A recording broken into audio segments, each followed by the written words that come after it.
Hi, and welcome to the cyberTAP podcast. I'm George, your host, and Jim. I'm Jim. Welcome back, Hey, everybody. Thanks. This is the first podcast episode after Thanksgiving. Thanks for staying with us. I know it's that crazy season of the year. How was your holiday, Jim? It was great. And I'm, what is it? We're 5 days after Thanksgiving, and I'm still eating leftovers, so I am not upset about it. Yeah, the turkey's gone, but we still have a little bit of the sides, which they'll be gone today, I'm sure. Yeah, we're on the last bit of the sides. I had some stuffing and deviled eggs, which 4 to 5 day old deviled eggs. You know, it's kind of a gamble, but they were still good. So Always good.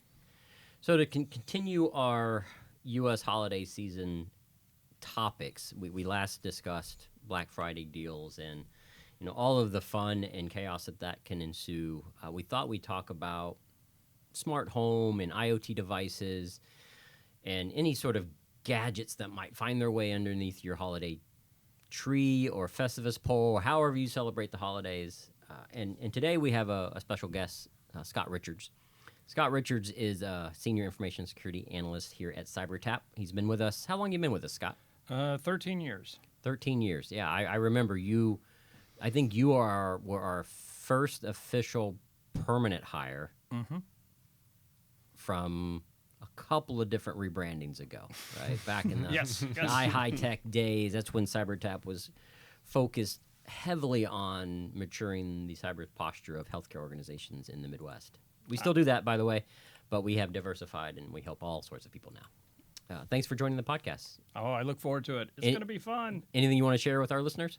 Well, basically, I am a gadget nerd. I am a hardware guy. I love anything new that comes out. I think this year alone I've had 8 different phones, 7 different laptops. Basically, any new thing that comes out, I get it and play with it. Everyone in the office knows that about you, and they always ask me, how does Scott finance his hobby? And I'm like, I don't know. He doesn't keep tech for very long. He's a tech flipper. Yep, Is I the way buy that it, I I describe sell it. it, I buy it again, I sell it again. That's pretty much what I do. And do you find that you take a loss at the end? Not really, no. There's various different places where I sell, and I usually get back what I have in it because I've always enhanced it a little bit. And also, a lot of the tech is not expensive, which is one of the things today I was going to bring up is like on phones. One of my favorite things right now just came out is, well, it's not just come out, but it's lowered its price, the Lenovo Tab P12, which is an amazing tablet. It's a 12-inch tablet. It's got 3K display on it. Comes with 12 gigs of RAM, and it has 256 memory plus a micro SD. Okay. And the whole thing's $249. Yes. And it is amazingly fast, extremely good. And like I said, it comes with the pen. It comes with a case. Assuming it's Android based? Yep, it is Android. I compare it with the Galaxy Ultras, which I actually have as well. So I put them side by side and play back and forth with them, and it holds its own very easily. The camera would be the only thing that really isn't quite the same as the Ultra, but most people aren't using that camera. which model is it? It is the Lenovo P12. Okay. And an extremely nice tablet. And again, it just goes into not expensive. A lot of this tech, the best is never the most expensive. Also going into the phones. Right now I'm carrying the Motorola Stylus 2024, and it has a 50 megapixel camera. Takes extremely good pictures and has a really nice micro lens. It also is one of the last phones that still has the audio port in the back for wired. It has it has 8 gigs of RAM and 256 plus micro SD that can go up to 2 terabytes. And it is 5G. It is a beautiful display. It does facial recognition and just opens when it sees your face. It doesn't make you swipe up or anything, which I really like. I figured out how he's paying for all this. Right? He's getting kickbacks. But does it have AI? And yes, fortunately, it does not. But it's only $249. Yeah, that's a far cry from a what's $1,000 just to get into the lower model, the iPhones. Yeah. Same with, I mean, The reason I asked about the tablet is, we were shopping Black Friday deals on tablets because my wife wants something, and we don't really have any tablets now. And she was looking at the iPads, and they start at like $500. I think they had one that was below that, but it was a.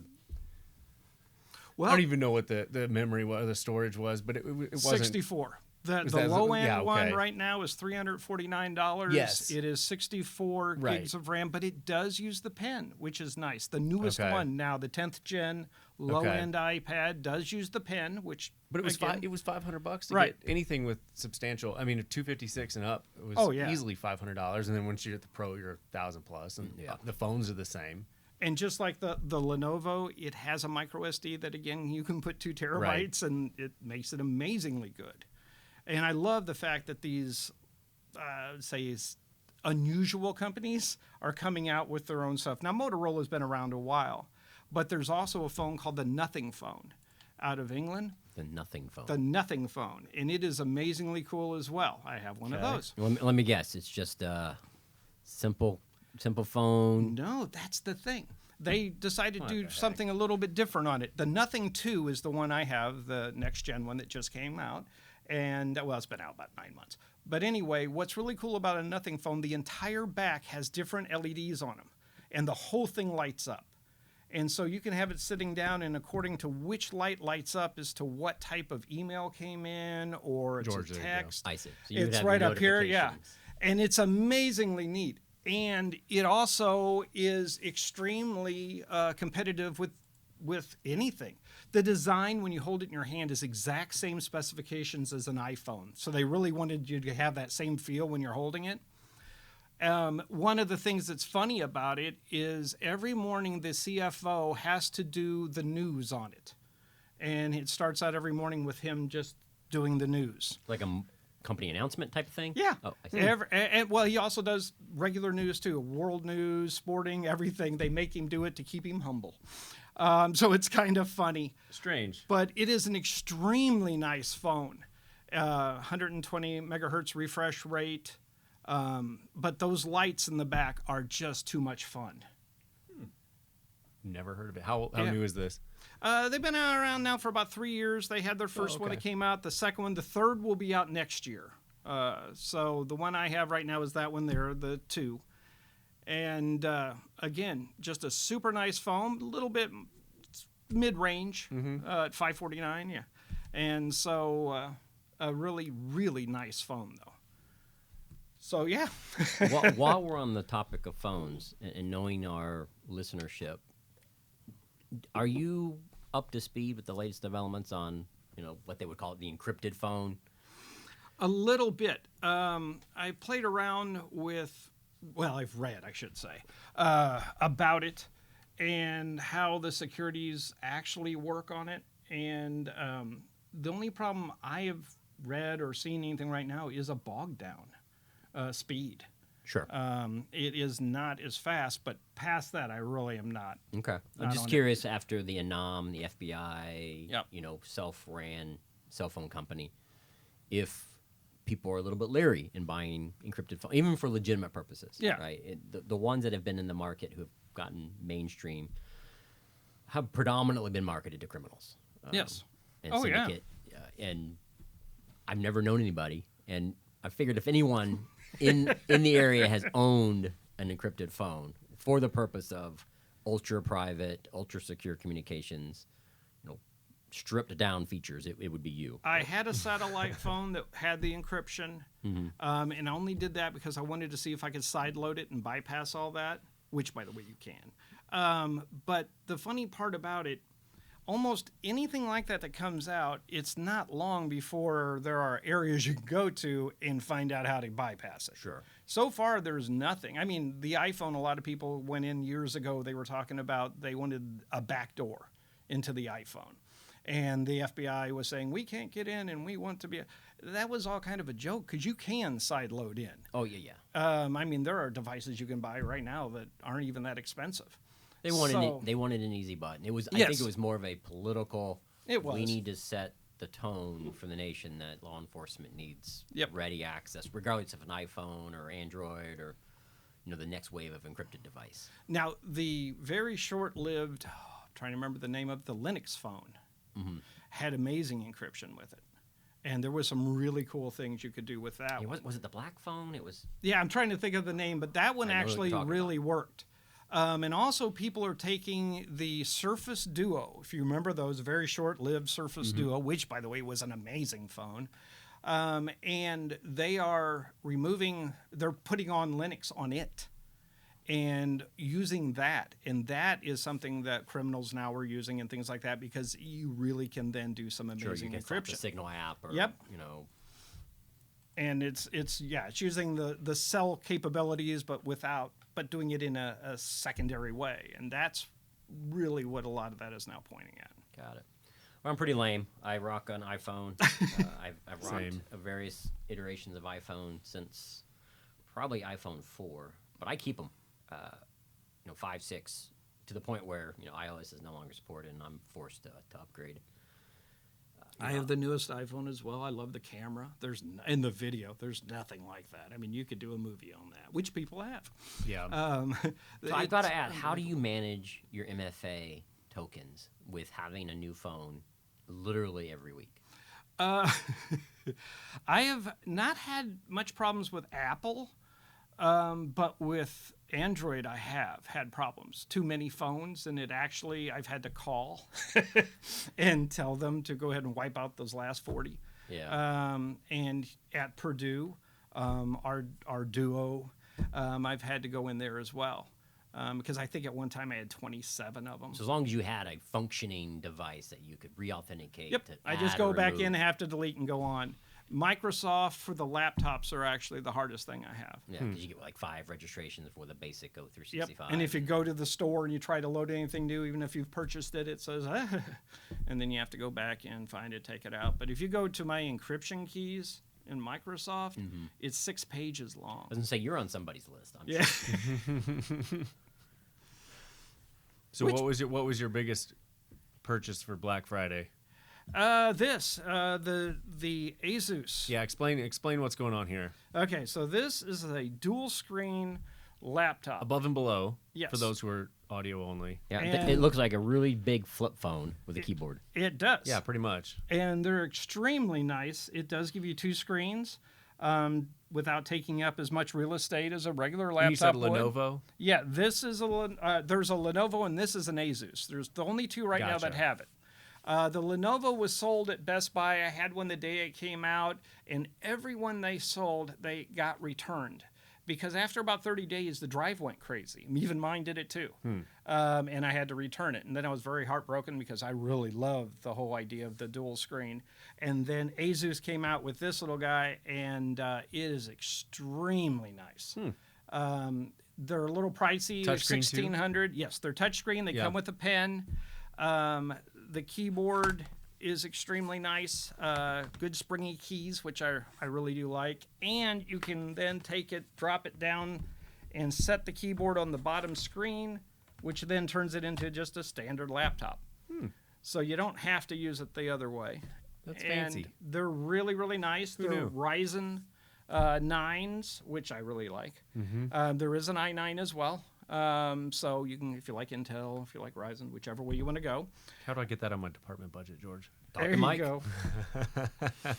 But for $1,600, it has 32 gigs of RAM, a terabyte of memory. It has decent graphics. It is definitely not a gaming one, though. Yeah. But you can do mid-range games on it. Not that I ever would, George. But it is extremely cool. But it's the ZenBook Duo laptop. You can buy them on Amazon. So what kind of deal were they running for Black Friday that made you jump? $1,100 instead of $1,600. Dang. Okay. So it was a good drop, which kind of tells me probably within a month or two it's going to drop. You'll see the price. Or go you got down. 11 months and 28 days before the next Cyber Monday. Yeah, there you go. Exactly.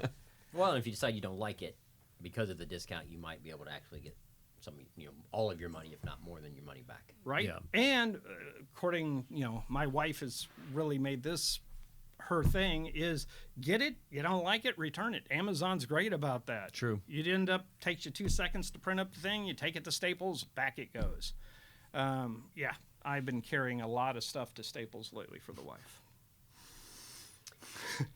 So, any non-computing devices have you guys added to your network recently?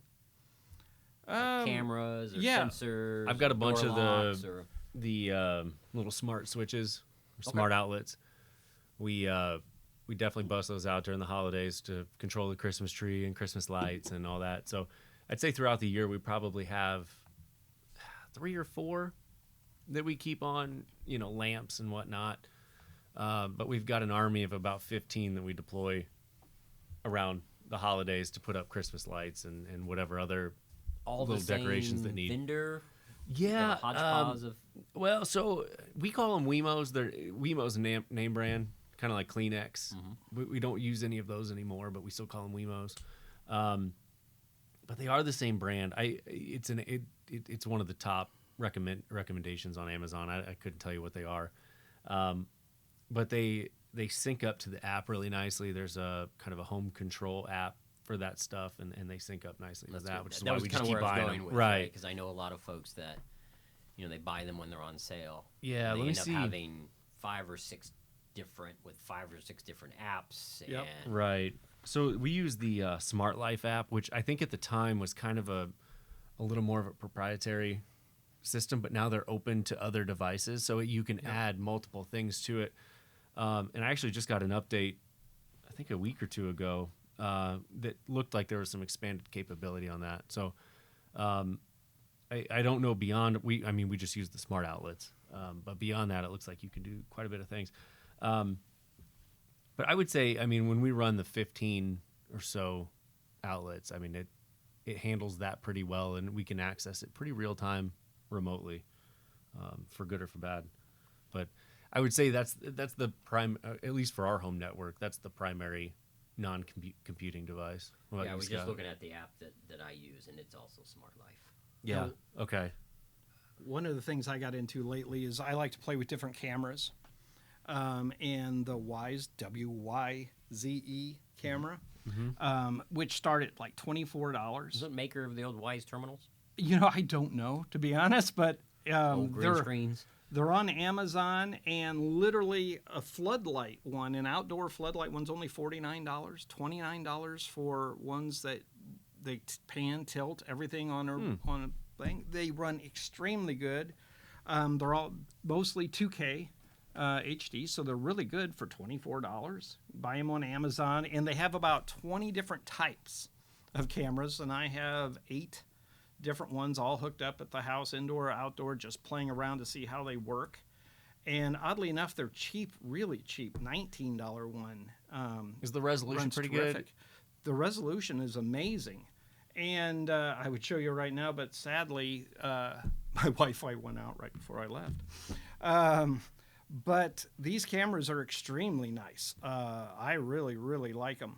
The one for $49, which is called the CamPan V3, which is IP65 rated, so it's not going to be bothered by storms and all that.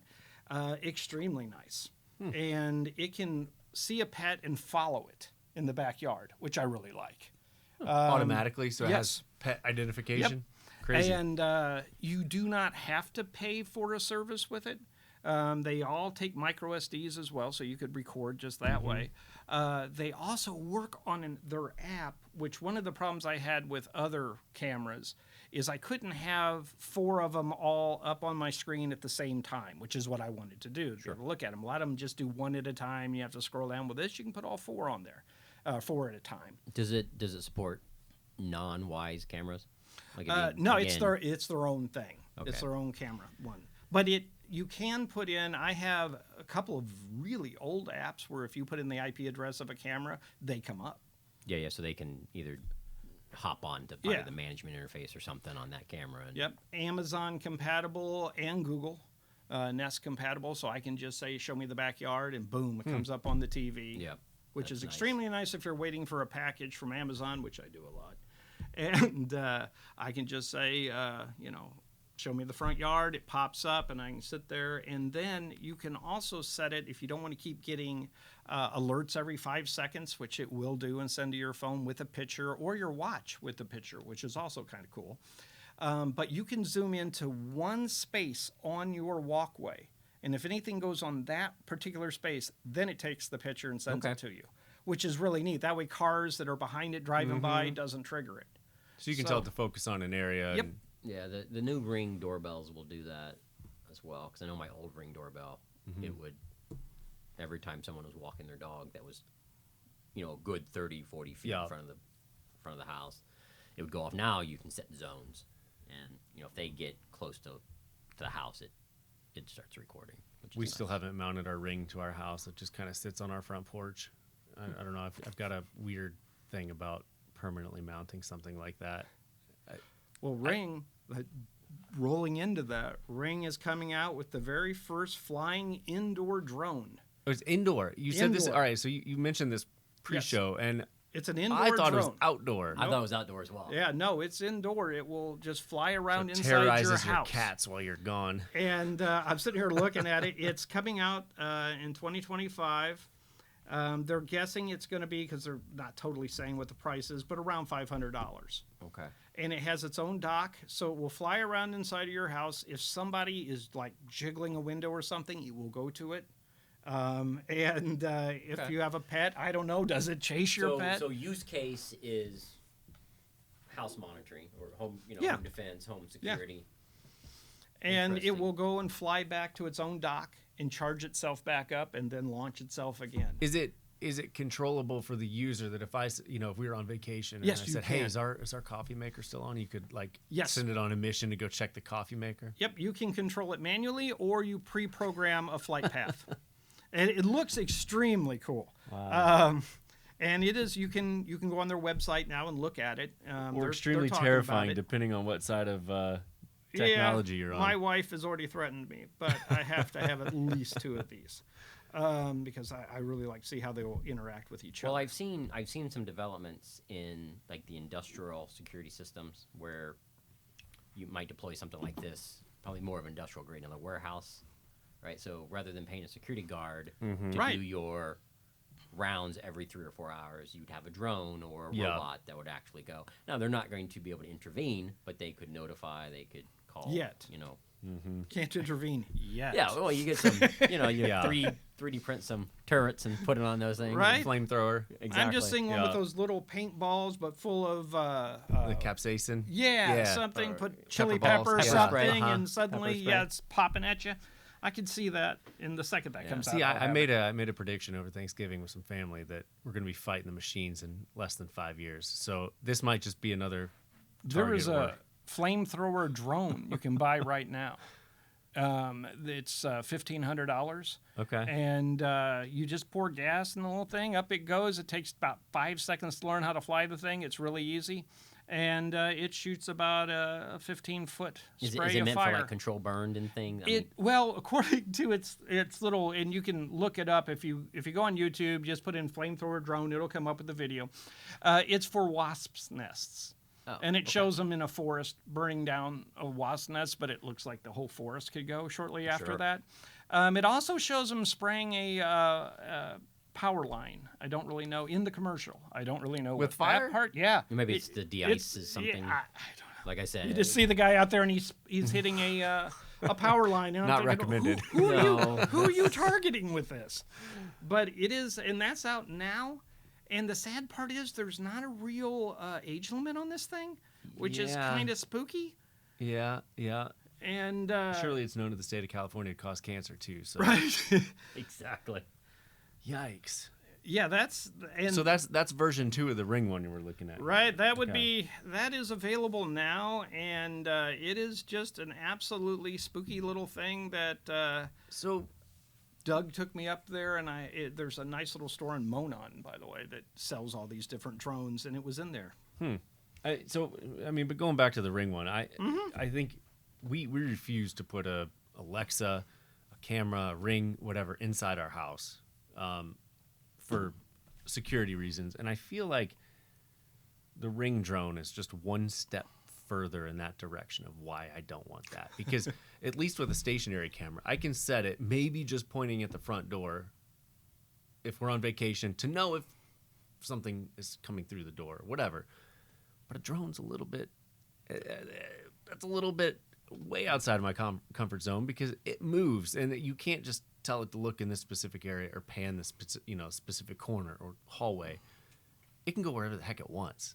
And I think from a security, not only, any camera you put inside your house has security concerns to begin with, let alone one that can move around and do whatever the heck it wants. Yeah, I think for these type of devices to really get a strong following in the InfoSec cyber community, they need to have on-prem management solutions, right? Because your major concerns is, hey, some Amazon engineer that I don't know. Mm-hmm. We assume that they hire trustworthy people, but we don't know these people. Right. Have the ability to either manipulate code, right? Let's paint a picture where you get an Amazon developer that goes rogue, and they inject some code into the firmware that gets deployed to that drone, and now they've got a back door. Yep. Or you don't configure it properly, and you're sending diagnostic data to Amazon, so maybe they have more access than you. And we know that these devices are listening all the time. Yep. There's been evidence in the past. I don't know I think they've been resolved, but even with like the mute button, some of these digital assistants are still listening. Mm-hmm. And they'll tell you what's for diagnostic. We want to make sure that we're constantly improving great, but not at the cost of my privacy. Right. It's like the Vizio TVs. Why did they have mics? And I thought that originally was just a forward urban thinking legend or something, but I actually tore mine apart to see. Yeah, they do. Well, shoot, we got Vizio TVs. I might have to get rid of those. They do. They have mics in them, and it's like, why is there a mic in this? Well, I could see, you go to conference rooms today. We're in one now. There are no more projectors. Yeah. Right. We've gone smart screens, and whole room video recording. Right. So we can have virtual meetings.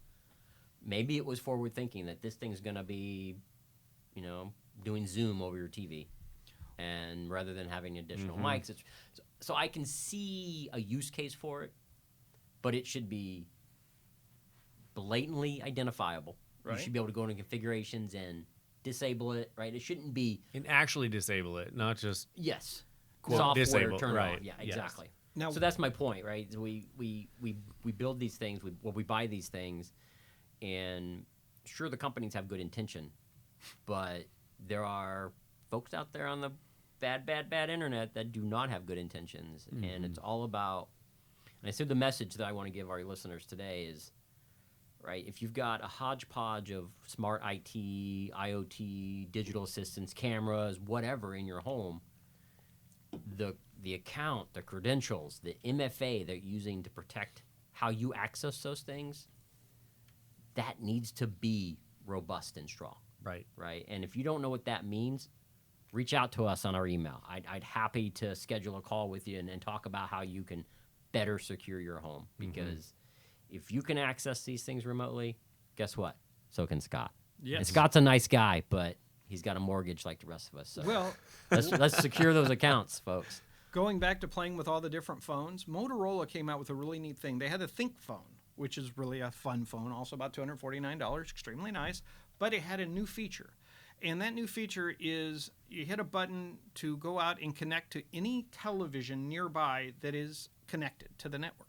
Okay. And you think, okay, well, yeah, that's cool. You could do a projection from your phone. And by the way, the new Stylus 2024 has that same thing. It's now on all the new Motorola phones.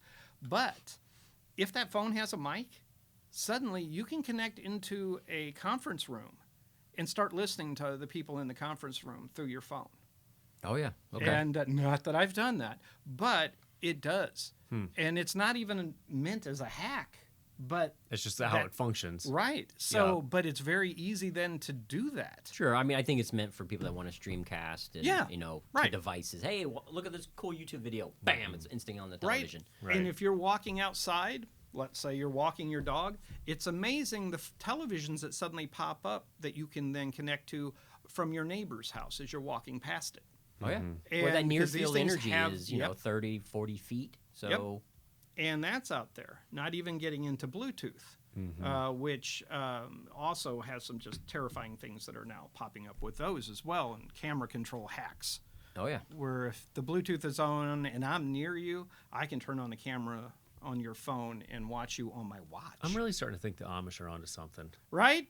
There's a million things that you, I mean, most of the stuff I buy is so I can try and attack it Yeah. and see what I can do with it, which, by the way, is why I really do like those Wyze cameras. I have not been able to do that. Just about every other one I have, Ring, there's a million different hacks out there for Ring. But, yeah, so that is showing, though, that it is a feature that's not even considered a hack that actually is kind of spooky. So it's one thing I've noticed with all of these types of consumer grade devices is that they seem to have a single owner, right? So the Wyze cameras, you have the account, Yep. and if you want to share ownership, right? I have this with my garage doors. Our garage doors are Wi-Fi connected, right? They're the MyQ app, very popular platform. And initially, I could give my wife guest or family member access, but I couldn't make her a co-owner. So if she wanted to then extend access to our children, she couldn't. I had to do it. And as these devices compound and you've got all these different management interfaces, you know, how are consumers, how are you guys managing your house so that you're not the sole person responsible for, you know, making sure that those things are operable, or do you even worry about giving your spouse access? So the smart plugs that we have, the smart outlets, my wife has no interest in being able to control those. Sure. So, but if they go wonky one day and right.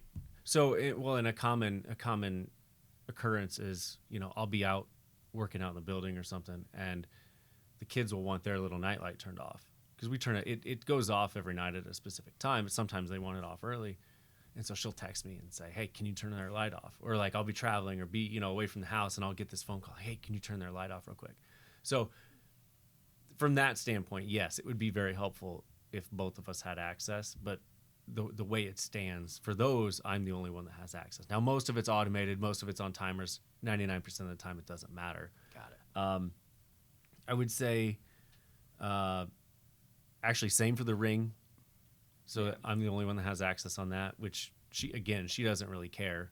But I would say management, though, even of our mesh network, I'm sole access on that. Again, because she, you know, from a technical standpoint, doesn't want to learn. Sure. And also from, you know, just a general complexity of it. So I'm going to take the the conversation a little bit dark. Mm-hmm. Here we go. We lose Jim in a tragic hunting accident. Okay. How's your wife going to turn off your daughter's lights? She'd probably just throw all the plugs away and go walk around the house and do it And, herself. and maybe that's a low impact example. Or Right. new Jim. You know, new yeah. Jim. You know. I'm replaceable. Yeah. And knowing wife's your let me know mentality, that. you're not going to install, you know, electronic or cloud-enabled physical access devices, right? You're not going Right. to put a smart door lock on your exterior home where, Yeah. you know, she may get locked out and Well, have to break in a window. You know. So one thing on that, I bought a remote storage device from Scott. Actually, I probably funded one of his future projects. Perhaps. And we've got that hooked up for, you know, basically all of our data storage at home. And so that would be a very good case of if I kick the bucket tomorrow, she wouldn't know how to get into that. Yeah, You know, she to no fault of her own. No, Just, yeah, it would- but every, you know, all of her files are on there, and she knows how to put them on there. But I think if I was not there to help with that process, that sucker would be bricked shortly. Here's the real key to how you get past all of that. For me, anyway, it was really funny. I went with my granddaughter and got her a nice laptop, and I locked it down. It took her less than 15 minutes to unlock it all. Okay. So if there is a child in the house, they will know how to do it way quicker than you think. Or at least they will be comfortable with Googling and researching. Right? Yeah. The next generation, this generation coming up that has always had computers and technology, it is amazing watching them. It's also really hard to keep ahead of them. But It's also a little scary because if we use my 13-year-old as an example, he is very tech savvy, as you said. Yeah. But he seems to have a blind trust. Right. So he's got his LEDs all through his room, all connected, right? So he can turn them on and turn them off via the voice. Yep. Now, is that youthful ignorance, or is that just because he's so, skilled with computers that he just assumes that? I think he just hasn't the whole threat model aspect of the fact that you can speak to these things and you can access them from outside of your bedroom and outside of the house. He hasn't quite connected the dots that the conduit is there for others to do the same. So but he's getting more cyber secure aware.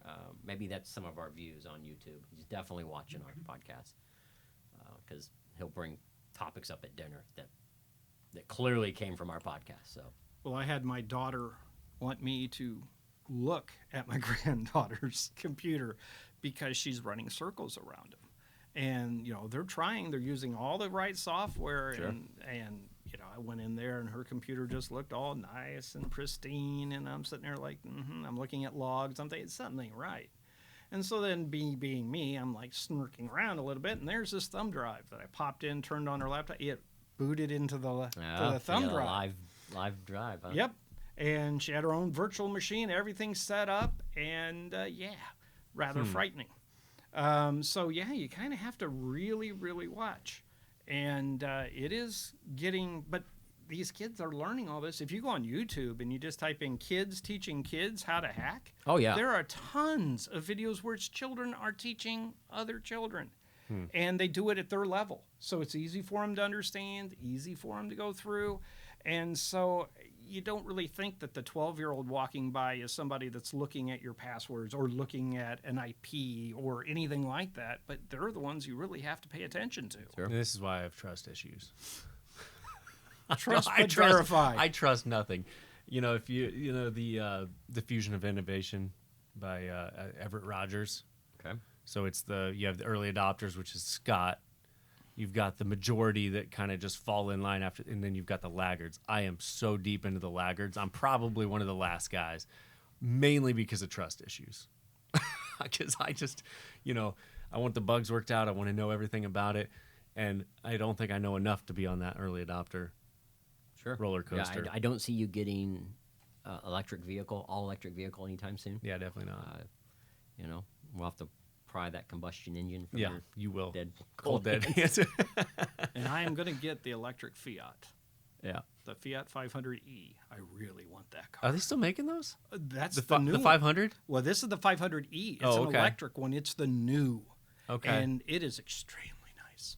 And the cool part about them is the battery replacement, which is always the death of any of electric car. Their battery replacement's like $800.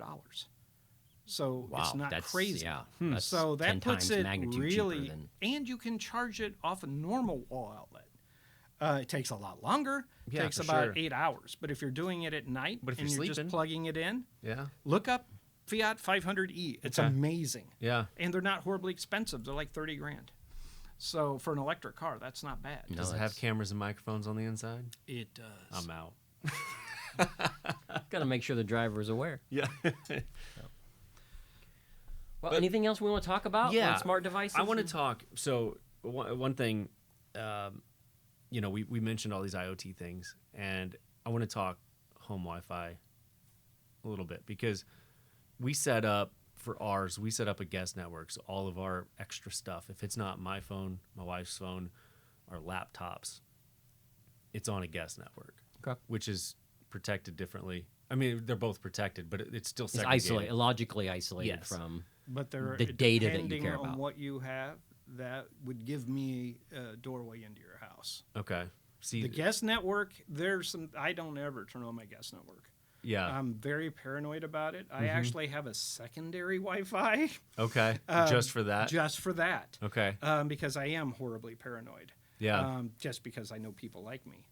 And there are some, like the Netgear Hawk, there was a very specific hack for that. Now, they fixed it. They came right out and fixed it. But it was out there for a while. And it all came through that guest. It all happened because of that. The new one, I have tried everything on the planet Earth. I have the Netgear Mesh, and I have tried everything, and nothing I have found yet can hack that. So, yet being Yeah. the key word, some 10-year-old somewhere will come up with something. Yeah. Yeah, but I think that that's an important, because first off, you gotta consider what you're putting in your house. Do you need a camera? Do you need an Alexa? Do you need something listening? Yes, And you if do. you have a use case for it, great. Then be happy, get that Prime deal, and go buy one. But for us, I have not made that jump. But I think the second step then is how do you make sure that what you are putting on your network is protecting you. The security of your house, the security of your other devices, the security of whatever it might be, safety of your family. And so one thing I wanted to pick your brain on, George, is what is the best way to set that up? Apparently I'm doing it wrong because Scott is telling me So my I'm guest network. a very paranoid person. For the normal consumer, right, having a router that you can stand up a second wireless network. And in many cases, that would be a guest network, right?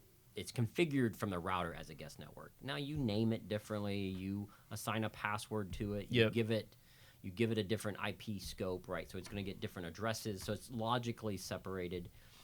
The router calls it a guest because it enforces that isolation, right? Whereas if you had a router that could support multiple SIDs or multiple wireless networks, and it doesn't have a concept of guest, then organically those wireless networks will be allowed to communicate with each other. They'll just be addressed differently, right? Whereas the routers that have a guest network, they're going to force isolation. Now, there might be firmware issues that allow the guest network to be compromised in some way. But those are generally when the guest network is completely wide open, right? Yeah. It's guest. We want people to connect to it, right? Without connecting to our sensitive home. But if you put a password on that thing, you rename the SID and make it obscure, right? Don't Jim's IoT network. That's probably not a good name, right? Because I'm you're going to be able to change it now. associate, right? Your neighbor is going to know, well, that's Jim's house because I know Jim and yada yada yada. Or connect so I can hack you. Yes, People don't want to connect that. Yeah. So if you have a very sophisticated router and you have the ability to spin up different wireless networks, and you can actually put rules in place to allow certain things, because you, on your laptop, you might want to be able to manage that IoT device without having to change your network, right? If you're on a guest network, if you use the guest network methodology, you wouldn't be able to do that. You would have to get off of your home network, hop onto your guest/IoT network to manage that device. Right. Right. That could be an inconvenience. Whereas if you had a sophisticated router where you could build out different networks, they could all be locked down, but your device that has a registered address under the DHCP, right? So it gets its IP address. It's always going to get the same IP address. You could have it configured so that device can talk to any of your IoT devices without having to change networks. Okay. Now that puts a hole into that network. But if you trust and you have confidence in your device, you're the sole user of it, it's a viable way to easy manage. Well, you just said something, too, that I think needs to be mentioned. Because you said, do you trust the device? And I think not only is it, all right, do you need this thing in your house, but also don't go buying whatever random Chinese security cameras on sale for $5.99. Because who knows what that's doing beyond everything we've mentioned so far. I mean, it could be sending stuff back home. And again, that's why I have trust issues and I have none of these things in my house. Because even with Ring and some of these others, I still don't like the fact that there is a camera inside our house that somebody could theoretically have access to, even if it is a Ring employee. And these devices do talk to one another, right? So I do have a number of digital assistants on my network. In my house, they're on a separate network. I run a Ubiquity setup, so I'm able to really VLAN things off and really do a pretty robust access control of what can talk to what. And the Alexas talk to each other over the network, and they're sharing data. I don't know what they're sharing. Interesting. But because it's encrypted. So right. They are doing things in a privacy-preserving way. But an Alexa in the garage, which is basically meant to stream music when I'm out there, is talking to an Alexa in the family room. Interesting. So that's And of course they can do that because they're all on the Maybe same they're network. gossiping. Hey, did you hear what George said in the garage? Oh my goodness. Perhaps they're self-aware. They're just planning the next big Yeah. invasion. Uh-huh. Now, one of the things when you're talking guest networks, by the way, a friendly tip. If you have parents that are elderly that are not that good on the internet or doing all that, you can name it Mom Click Here, so that if the Wi-Fi goes out, she'll see it and click on it. It just Yeah. something I had to do once, and it did work out Yeah. well. But yeah, the I another little tip that I do, which I don't know, it again goes into paranoia, but I would recommend everybody that buys anything online, open a second checking account and use that only for the internet. George, that's kind of what you were talking about in the last episode. I don't remember what, privacy.com? Privacy.com. I wouldn't go so far. I mean, opening a separate checking account is a good physical isolation, right? Yeah. So if that account were to be compromised, obviously, Yeah, you only put money in it when you're going to use it. That's it. Just maintain a balance to buy whatever you need to buy in that Right. moment. And that's what I do. Yeah. The great thing about the Purdue Credit Union is they don't charge for anything. You can open up with a second account. They give you the card that day, by the way. Really nice. And I just have an account just for that. And that's the only thing I do on that account. Now I'll put money in it when I know there's something I'm going to buy, because I buy some pretty big items. And I just put the money in that day, do it, boom, done. Now, granted, that's like really paranoid, but I've never had a problem. Yeah. And because the way George was talking last time on privacy, it sounds like you can set up, it's like call forwarding, but for a credit card. So you have a temporary number that really forwards back to yours. But as far as the purchase goes, it's only that one card in that moment. Right, So it's right. it's It probably not doesn't as last removed to long. what Yeah. you're sounding like. Yeah. Yeah. Interesting. Yeah. And I also then you can give that to your kids if they're going to buy something, if they have a game Right. that they want to have a subscription to. They're not going to be able to go on there and charge hundreds of dollars. Find your when you- actual in-app credit purchases, limit. oh, Yeah. man. Yeah. So I actually opened one for my granddaughter, and I can just throw money into it when I want to, and she can then buy whatever she needs to do and all that sort of thing. It just, Yep. Interesting. for online purchasing and all that, I find that is a really good tip. Yeah. Well, I think we've. I don't have anything else. I think that we've kind of hit everything I wanted to talk about and kind of understand. And again, I think, It's been a good conversation. and I think it's an evolving conversation too. I kind of do want to go deeper eventually on some of this stuff and home network hygiene, because I think that's just a good thing for everyone to know. I mean, for instance, my in-laws still refuse to put a password on their home Wi-Fi, and I refuse to get on their network because of it. But I think just basic hygiene with home networks, even if people aren't getting into IoT devices and whatnot, I think it's good to cover. So we've scratched the surface, and yeah.